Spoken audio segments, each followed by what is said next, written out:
Okay, so what we're going to do today is in Student Manager, we're going to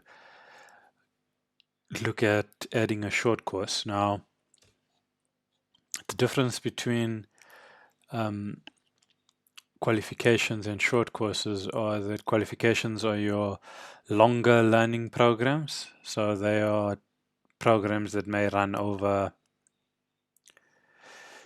let's say, 6 months or a year, and they'll have different aspects that are going to be covered. So someone may be in multiple modules, for example. Whereas your short course would be a shorter learning program. There's maybe like 6 weeks, and they're only going to be, and your learners are only going to be exposed to a certain body of content. They're not going to, for example, be doing maths and history and something else. They'll only be focused on maths. So if you have the access rights, we assume that you're entering this course as a system administrator. What we're going to do is we're going to go to short courses and we're going to add a new short course. Now, you'll see that there are fewer options here than the qualifications one because not all the options pertain to short courses, so they've been switched off to make it simpler to add. Take note of these four. So you can still pull reports for this. You can still link it. It'll still be linked to our inquiries page, your institution's inquiry page, and the name on the application form. So you can also do applications as well. With this, you can set all these as different. So internally, we could call this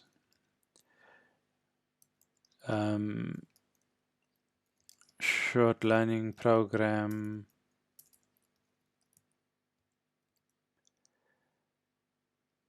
A, but the name on the reports could be with a code that we could say it's A02.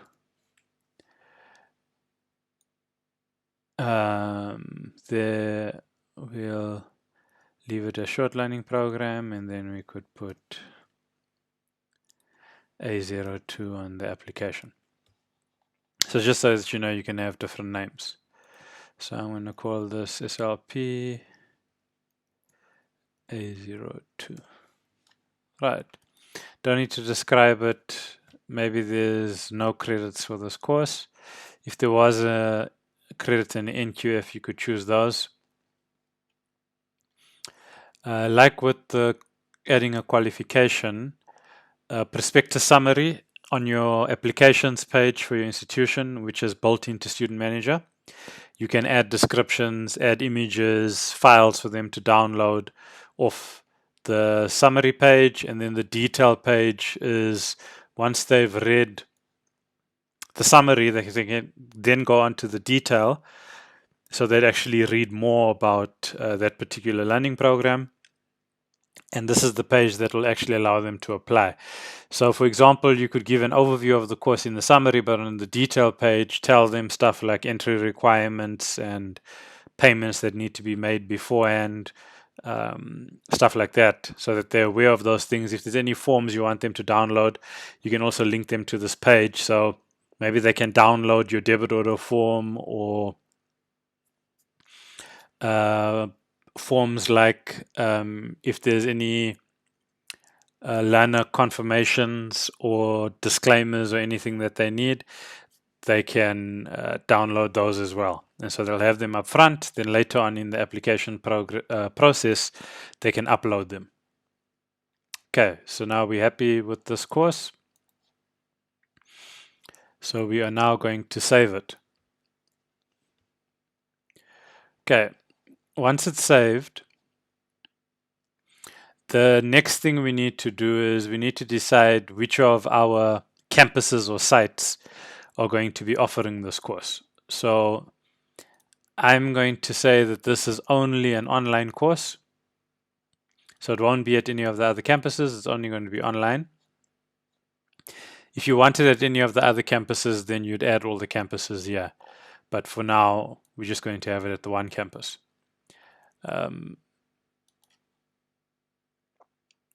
This is sort of your main control for your learning program, because a qualification will have intakes. So for example, you're going to have maybe learners that start in 2019 or 2020, 2021. You may have one group in the year, or you'll have two groups, maybe a January start and a June start when they actually start their program. But for your short courses, it's probably offered for a few weeks at a time in a year. So you're going to focus more on working with your groups. So for me, with working with this, yeah, we have registration dates which control when you're able to actually run registration. So after this particular date, it won't allow you to register. So after the end of December. So I'm going to change it, because we're going to come back to this every year. So I want to show the groups available for 2020, because that's when I'm working with it. But for now, I'm just going to keep this open for as long as possible. So when I come in every year, I'm only going to change the groups that are available to the current year. So next year I'll make this 2021. So now we need to add a group. So let's say that we offer this course 3 times a year. So the first group we're going to offer it with is going to be, we offer this course in May.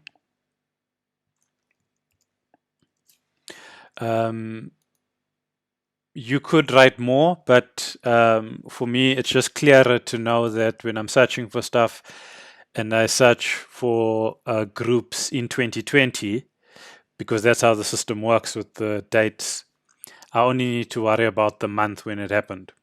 So if I had 3 in May, maybe I'll call them May week 1, May week 2, May week 3. So let's do it that way. Let's say that all of our courses happen in May, and we want to schedule people into the different slots. So let's do that. So we'll say May week 1.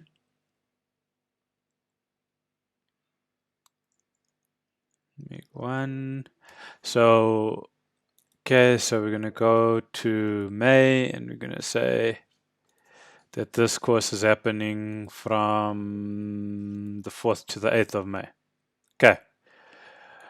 We don't have to set the maximum number of students. That's a visual indication for you. This, like with the qualification setup, you don't want to, if you're going to use the formative and summative, it means that learners need to achieve a certain level in sort of class tests and other assignments and things before they have access to their final assessment. So for this course, I'm not going to have that kind of setup, so I'm going to keep it simple. So I set it for simple. Okay, so we have our May week 1. So I'm now going to create a May week 2.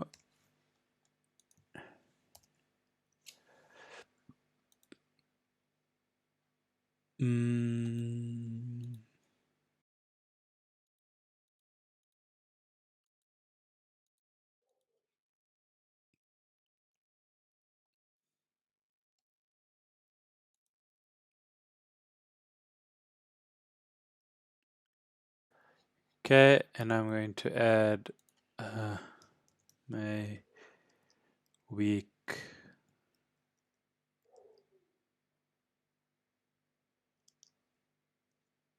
3. Right, let's just change that.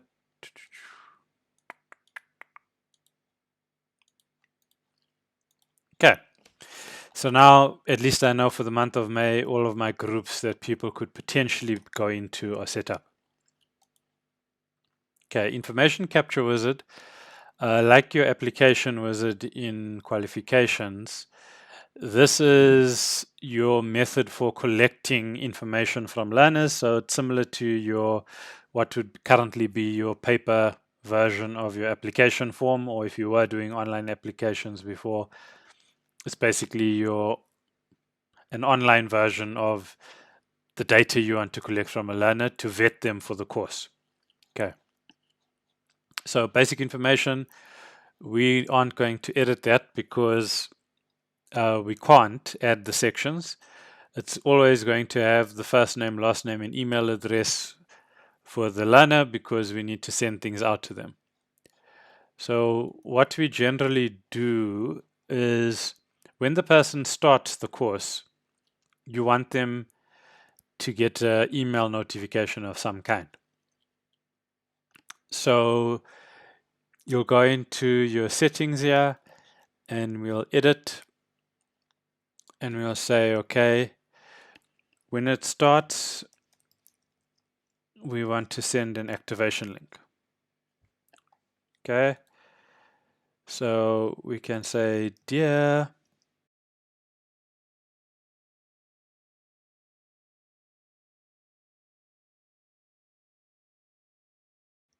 so because they're going to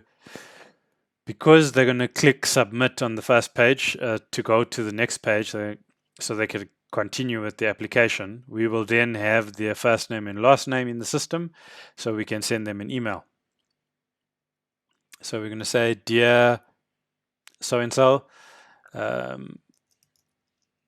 thank you for beginning your learning.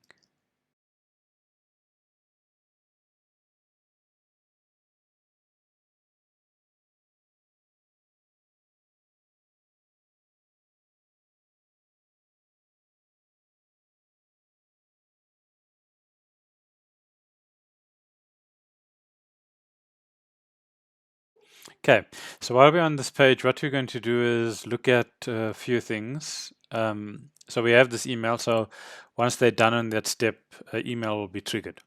The other thing we're able to add is we can give them some kind of clarity in terms of what to do with the information that's displayed on that page, or the stuff that we want to collect, the type of information we're going to collect from them. So we can say, for example,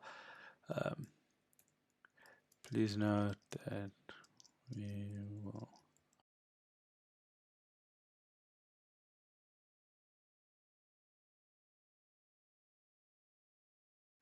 Okay, so please note that we'll only use your email address to communicate with you regarding academic matters. So you're just saying, giving them a heads up.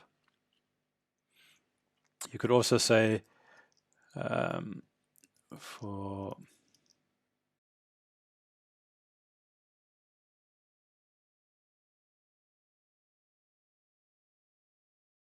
okay. So what I want to be able to do is have them click on this and it will pop up in a window for them to send an email.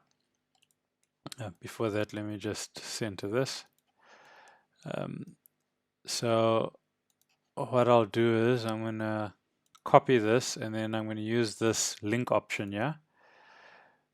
And I'm going to say that this link type is an email and it's going to go to this email address and it's going to be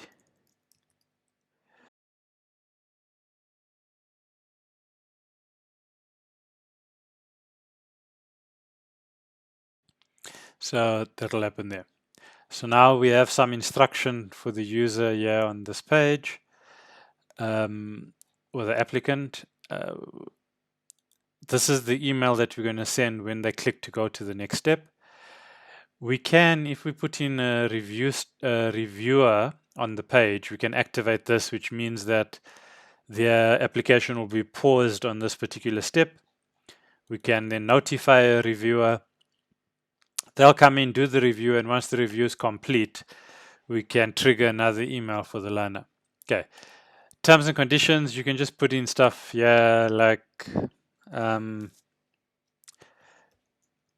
don't know.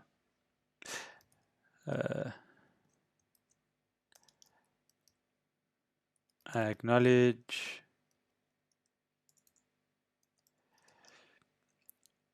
XYZ by submitting this, submitting this application. So they know that by submitting this application, what's going to happen. If you wanted to, you can then change the color of it, increase the size of it. So, okay. Right. These miscellaneous aspects down here are allowed deferral means that a staff member can defer doing the review to a later stage. So that means that the option will come up for the staff member to select that they are deferring.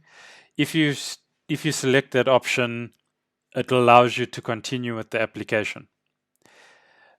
And what needed to be reviewed can be reviewed later.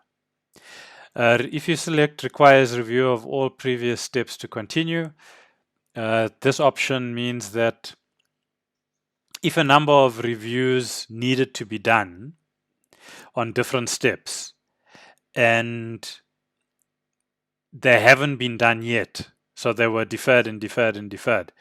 If you check this box here, requires review of all previous steps to continue, what will happen is it won't allow you to continue past that step until all those other reviews are completed.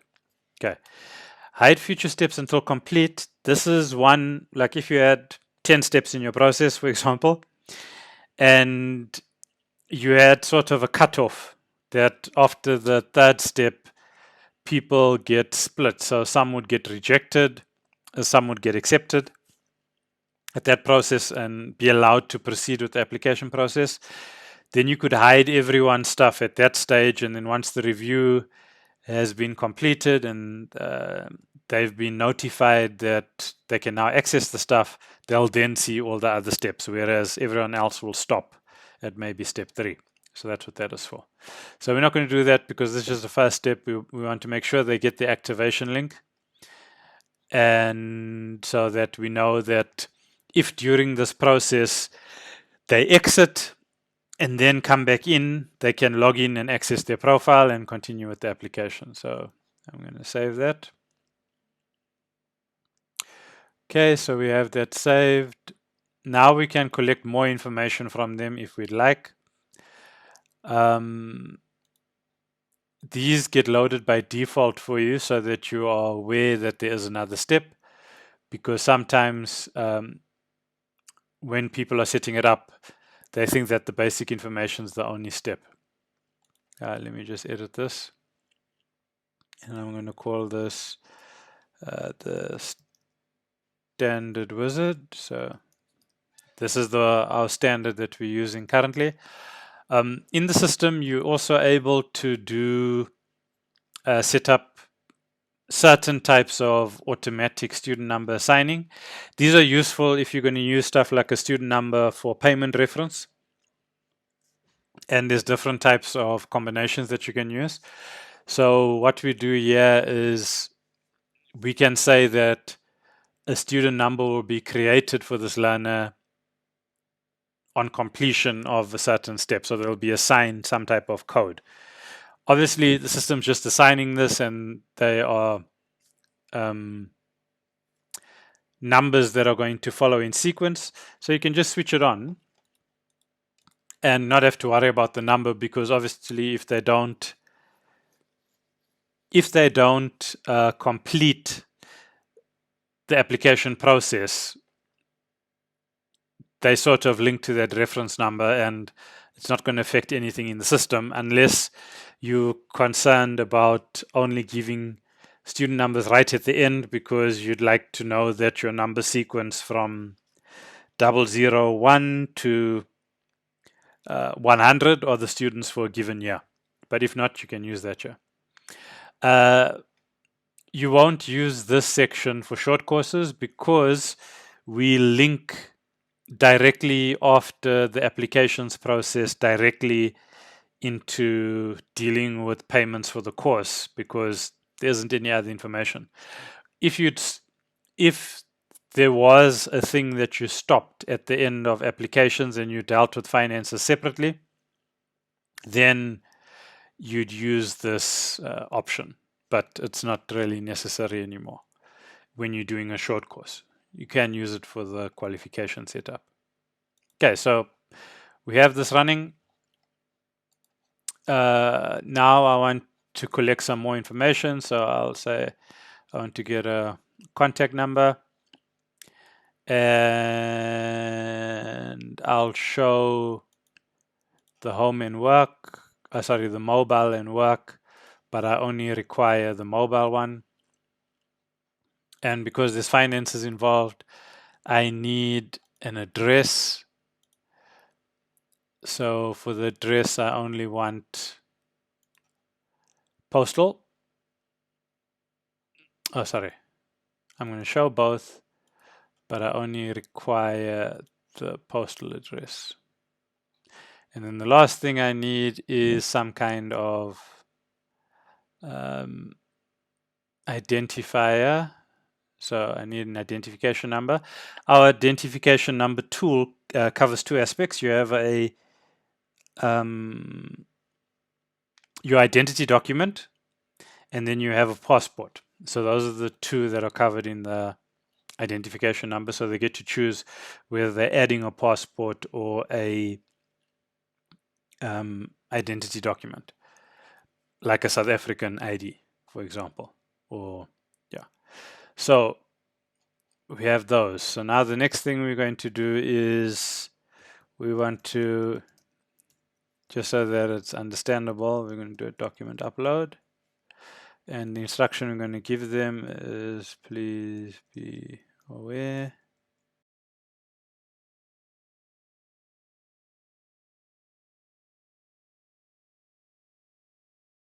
So we can say, because we're going to put a review step here,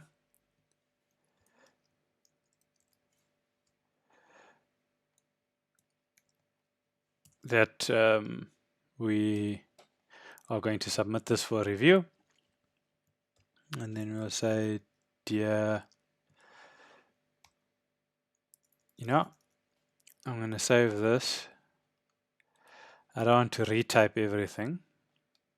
Let me just go grab some of this text from here and copy it.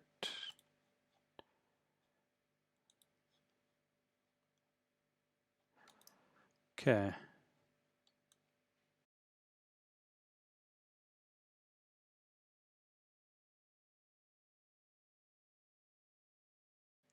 Okay. So when we do a review, you either stop where it is or you allow it to continue. So in allowing it to continue, that's a review being complete. Okay. The system doesn't have rejection emails because individuals will be rejected for different reasons. So what we're able you can from the system send other types of emails. So you can go in there, search for the person and send them an email and keep track of that conversation. But the challenge is that because things have different reasons for being rejected, you can't just standardize and have a single rejection email.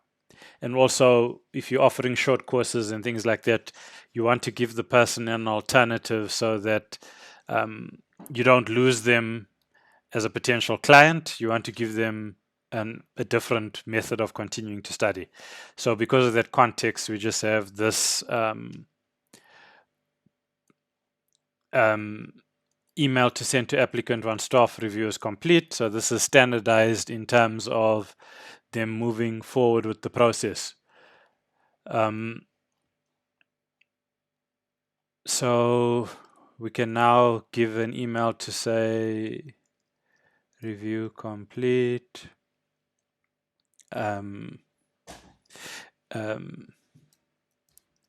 Access to maybe course material. So what we're going to do is we're now going to say to them that their review is complete and they should have access to their material within a certain time frame.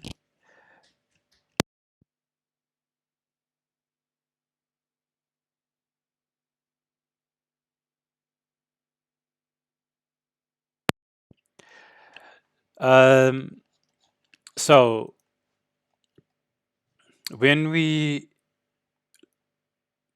now want to send them a mail, we're going to say we're now going to reference access to their learning material. So now what we'll do is we'll give them some kind of reference to say that they'll have access to the course material in a certain time frame. So what we could say is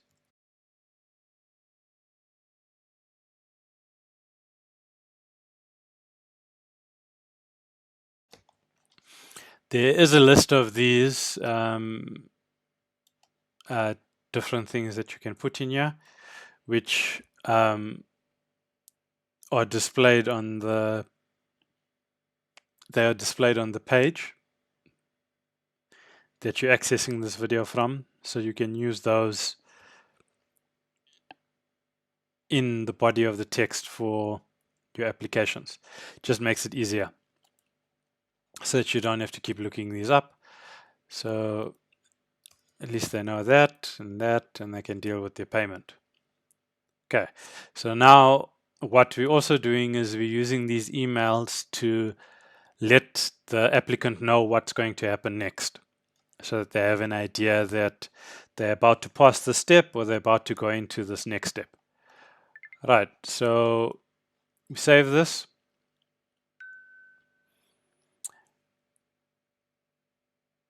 And we have our information capture complete. Now we're going to deal with payments. So we know that the learner is going to come to this payment step, and then they're going to upload a proof of payment. So what we'll do is, because that will be the next step after the information is captured, and then we'll say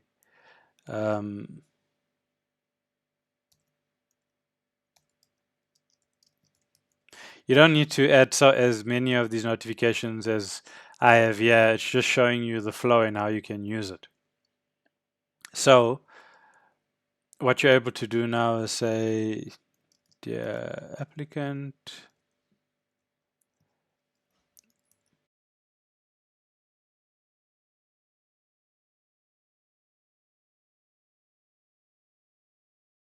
right, so we have that. Now what you're able to do is, because this has happened, the next step will be that staff have verified it. And again, it's only if it's been verified that this will happen. So what you could do is you could have it here that it's continued, or you could put it on the finalized step where they just put into the course. So I want to do it on the finalized step once they've been actually finalized into that course, and say that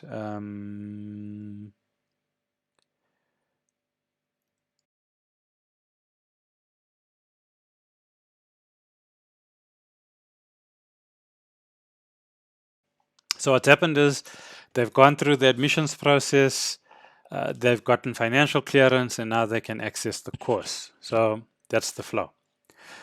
So what you do is, now that we have all of this set up, so we know that these are sort of the emails we want to send them, we are going to start now with giving staff a heads up as to something's going on. You may not want to let staff continuously be bombarded with email notifications as to what's going on in the process.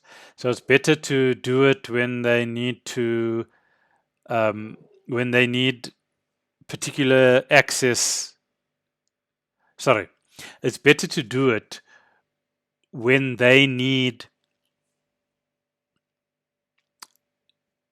to perform a certain action. So they know they're going in for a certain reason. For example, on the document upload, let me just add a document. I forgot about that. Let me just add a document to upload. Let's just say it's the identity document. Just note that these are set up under more and settings. So under more and settings, you can then do your required documents and then they'll be available here. But now that we have these here, what we're going to do is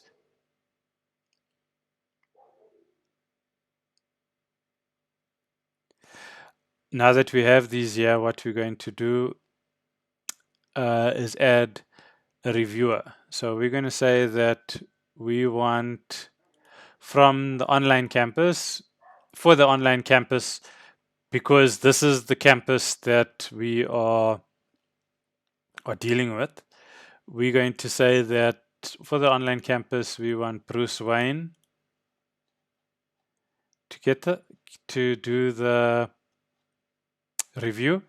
And he won't know that he needs to do a review unless he's notified. So what we're going to do is also then get Bruce Wayne to be notified. A default notification recipient is, let's say that you only had one campus and only one person needs to be notified, then you use that. But if you had more than one campus and you need multiple people to be notified, then you'd use notification recipients. Okay.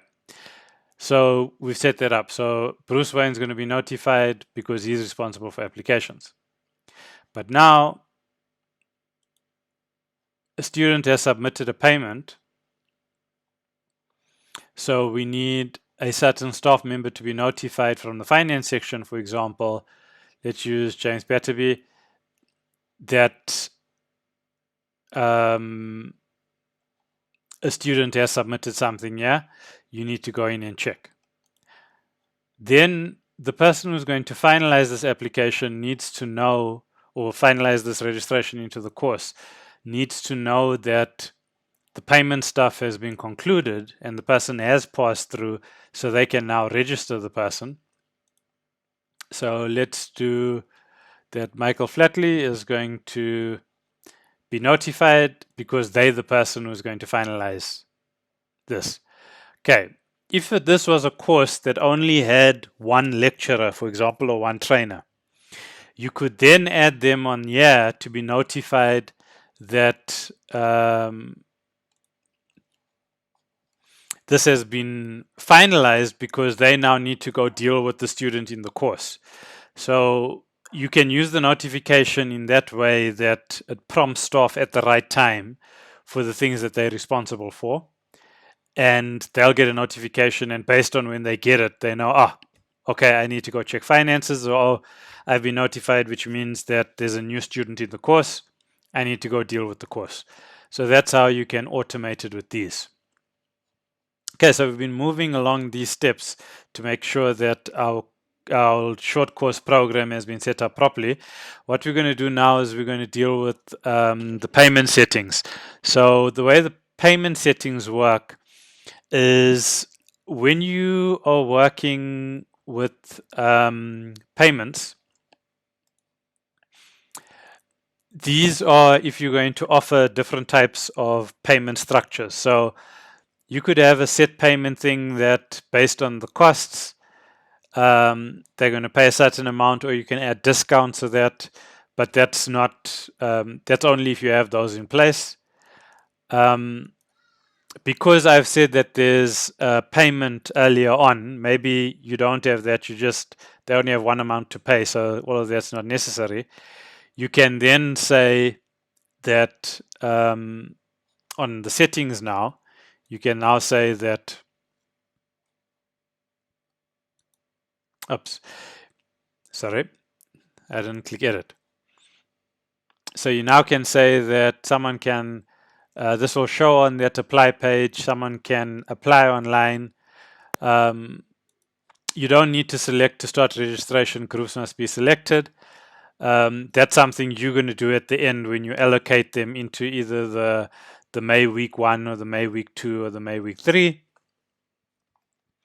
And then it says if payment terms are selected, if payment terms are specified, we're not going to specify those for this course, but we do want a proof of payment because we have a set price that we're going to get them to pay. Right. So this means that they go on their payment step, they'll just have a box that allows them to upload a proof of payment.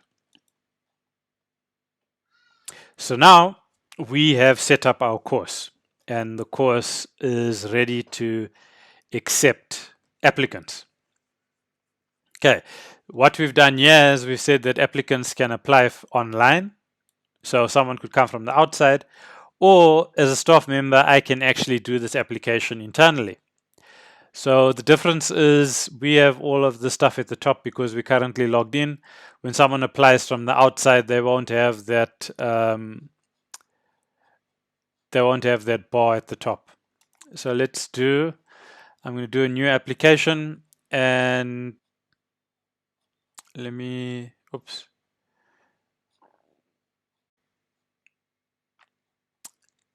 Right, so we know that we're registering on the online campus, and it's the short learning program that we want to link someone to. Okay, so for them, it's going to be different because they're going to click apply, and the apply button will take them directly into the campus that they need to do. That's the external view of it. So maybe let's have a look at that and see how it looks. Just bear in mind that they don't see this bar at the top. I'm showing you the staff view. So you see you have all your courses with their information. So I'm going to do this short learning course. So it has these different application buttons for the different campus. So if you were to disconnect that campus, that button would disappear. So this course is just an ongoing course, and they are now allowed to apply because it's open forever. So they can apply for it. Or you can restrict this with those registration dates and change it, and then they won't be able to access it after 2020 or for the next few days, depending on how you want to restrict it. Okay. So that will be the external sort of view, this bottom section. But we internal, so now we're going to, I'm going to add a fake person here. So we're doing Peter Piper, so Piper.Peter at paidpaper.com. Okay, paidpaper1.com. All right. It's all fake, but I just want you to see how it looks. So now we're going to apply. So now the system is going to go in and actually create an account for this person. It then triggers the first email. So the first email has now been triggered. So now they have the particular information that they need. So the stuff that they need to fill in has an asterisk next to it because those are the ones that are required. So if you wanted to, you could add that into that section at the top of the page to say, please note, all required fields are marked with an asterisk. Right.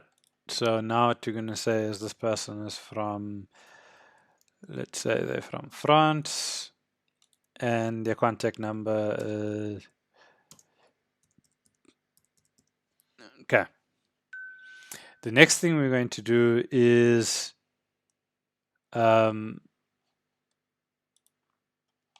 Google, because this is a Google plugin, as you start typing the address, it will give you a prompt for the information you want to fill out. So I'm going to say 22. Let's say this person's in Dublin, Ireland. And so it fills that in automatically. These provinces are for South Africa. So this is outside of South Africa. So what we do is we can where are we now? What country was this? Island. Island. Iceland, Dublin, Ireland. Okay, and there's no province because it's not South Africa, so it's going to leave that province blank there. And then they're going to say they have a passport, and the password is P4C10. Right.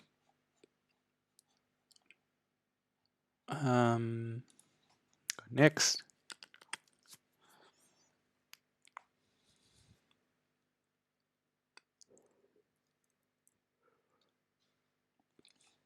Okay, so we have to upload something here. There's that star.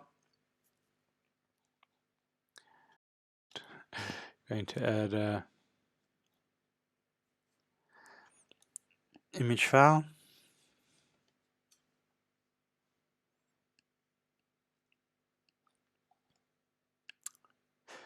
Okay, so now we've reached this and I've been stopped here. So a couple of things on this page. It says that I don't have rights to review the step because I wasn't given access rights to it. And so now we're sitting here. The other thing is, so I can't do anything on this page. The next thing is at the top. It says that at a certain time, the activation link was sent to that person. Do you want to send it again? So it's just so that you are aware that in the background, an activation link was sent.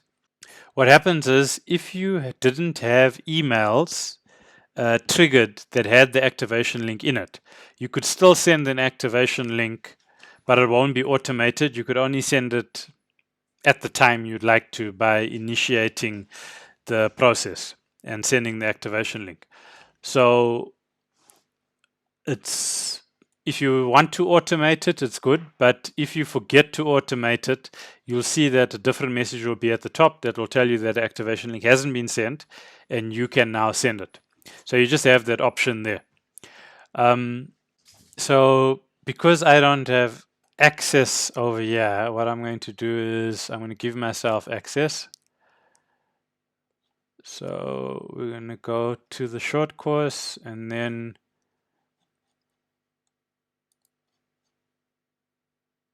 we're going to configure. I'm then going to look at the capture wizard because that's where we gave the access. We're then going to say, okay, we had that as a reviewer. I'm now going to add this account. So I have to choose the right campus and then, so we're adding that in. Now if I refresh this page, it should allow me to, unless it's the other account I was supposed to use. Ah, it's the right one.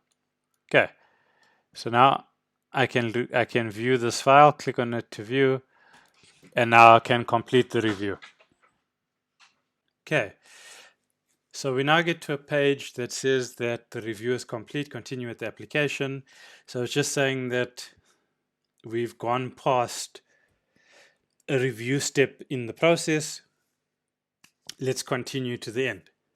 Okay, so we're going to continue it. And now, because technically, because it's a short course, there's only one module. All right, and we've set up a special price that we told him